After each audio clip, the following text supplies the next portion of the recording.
Hai, assalamualaikum. Hari ini saya akan menjelaskan kepada Anda tentang strategi dan etika peperangan dalam zaman Khulafa al-Rasyidin. Yang pertama ialah strategi peperangan pada zaman Khulafa al-Rasyidin. Di zaman Khalifah Umar al-Khattab, organisasi ketenteraan telah diwujudkan dan semakin berkembang. Dalam Perang Yarmouk, tentara Islam telah disusun menggunakan sistem Al-Qurdus yang ditiru daripada sistem penyusunan tentara Bizantin. Oleh itu terdapat beberapa strategi peperangan yang dilakukan pada zaman Khulafa al-Rasyidin. Antaranya ialah menguasai tempat strategis. Tentara Islam telah berjaya menguasai tempat-tempat strategis seperti kawasan Puncak Air. Hal ini telah menyebabkan tentara musuh terputus bekalan air, justru membuatkan mereka menceroboh kawasan tentara Islam dan menyebabkan peperangan berlaku. Selain itu, menempatkan kawasan pemanah di atas bukit. Tentara Islam yang berjalan kaki akan disokong oleh pemanah-pemanah dari atas bukit. Strategi ini terbukti telah berjaya mengalahkan pihak musuh. Seterusnya, kaedah bertahan juga merupakan strategi peperangan pada zaman Khulafa al-Rasyidin. Kaedah ini mula diperhatikan berikutan cadangan daripada seorang sahabat yang bernama Salman al-Farisi. Hal ini bagi melindungi kota Madinah daripada serangan musuh Islam. Tidak mengejar musuh yang lari ke sempadan mereka juga merupakan salah satu strategi peperangan pada zaman Khulafa al-Rasyidin. Tindakan ini dilakukan bagi mengelak tentara Islam terperangkap dengan strategi musuh, apatah lagi peperangan tersebut juga telah meragut ramai nyawa para syuhada seperti Zaid bin Harithah, Ja'far bin Abi Thalib dan Abdullah bin Rawahah. Akhir sekali, kaedah penyamaran. Ketika Perang Ahzab, seorang sahabat Nuaim bin Mas'ud telah diarahkan untuk memecah belahkan benteng pertahanan serta kekuatan Quraisy dan Yahudi. Dan akhirnya menyebabkan berlaku pertelingkahan sesama mereka.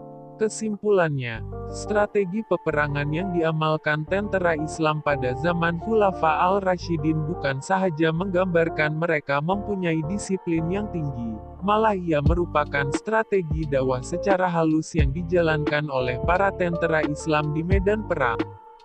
Pada part ini saya akan menjelaskan kepada Anda tentang etika peperangan dalam zaman Khulafa al-Rasyidin. Secara umumnya etika peperangan dalam Islam terbahagi kepada 3 mengikut situasi, yaitu etika sebelum peperang, semasa peperangan dan selepas peperangan. Terdapat beberapa etika peperangan semasa zaman Khulafa al-Rasyidin. Antaranya ialah, harus mengajak manusia kepada Islam sebelum memeranginya. Pihak musuh yang enggan menerima Islam tetapi sanggup berada di bawah naungan kerajaan Islam dikehendaki membayar cukai jizyah.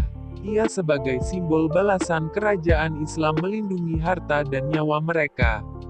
Seterusnya, mentaati arahan pemimpin. Ia merupakan etika yang sangat penting tatkala peperangan sedang berlaku. Hal ini bertujuan memastikan segala perancangan memberikan impak yang positif. Selain itu, tidak boleh memerangi orang yang sudah menyerah juga merupakan etika peperangan pada zaman Khulafa al-Rasyidin. Islam telah menetapkan etika tidak boleh memerangi orang yang sudah menyerah kalah, atau kafir zimmi, atau orang yang sudah mengikat perjanjian damai. Memerangi musuh seandainya mereka diperangi terlebih dahulu juga merupakan etika peperangan dalam zaman Khulafa al-Rasyidin. Islam hanya membenarkan umatnya mengangkat senjata seandainya mereka diperangi terlebih dahulu.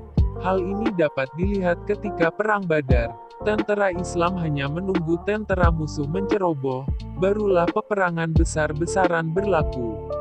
Akhir sekali, etika peperangan dalam Khulafa al-Rasyidin ialah tawanan perang akan dilayan dengan baik. Etika ini merupakan kaedah dakwah yang dilakukan oleh orang Islam bagi menarik minat tawanan untuk memeluk Islam.